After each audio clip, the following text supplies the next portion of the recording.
20 वर्षाच्या विकास कामांच्या जोरावरच नागरिकांनी मला निवडून दिले. त्यांच्या विश्वासाला कधीही तडा जाऊ देणार नाही. संजय पाटील कोथळीकर. गेले 20 वर्षाचे नगरसेवक म्हणून केलेल्या कामकाजात आपण कधीही नागरिकांच्या विश्वासाला तडा जाऊ दिला नाही, असे प्रतिपादन नवनिर्वाचित नगरसेवक संजय कुमार पाटील कोथळीकर यांनी केले. विकास कामांच्या जोरावर आपण जयसिंगपूर नगर परिषदेच्या निवडणुकीला सामोरे गेलो असून प्रभाग क्रमांक 12 मधून नागरिकांनी भरघोस मताने निवडून दिल्याबद्दल त्यांनी मतदारांचे आभार मानले. निवडणूक निकालानंतर नागरिकांशी संवाद साधताना म्हणाले की आतापर्यंत केलेल्या विकास कामांना मिळालेली ही पावती आहे.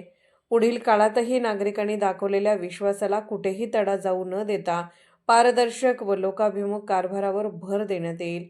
प्रभागातील मूलभूत सुविधा, पायाभूत विकास कामे आणि नागरी प्रश्नांच्या सोडवणुकीला प्राधान्य दिले जाईल, अशी ग्वाही त्यांनी यावेळी दिली. मी वार्ड नंबर 12 मधून संजय पाटील कोथळीकर निवडणूक लढविली ती आणि नागरिकांच्या विकासासाठी काम करत राहणार. ह्याही पुढे 20 वर्षे काम केलेलं आहे आणि ह्याही पुढे काम करत राहीन, एवढीच मी सदिच्छा सांगतो.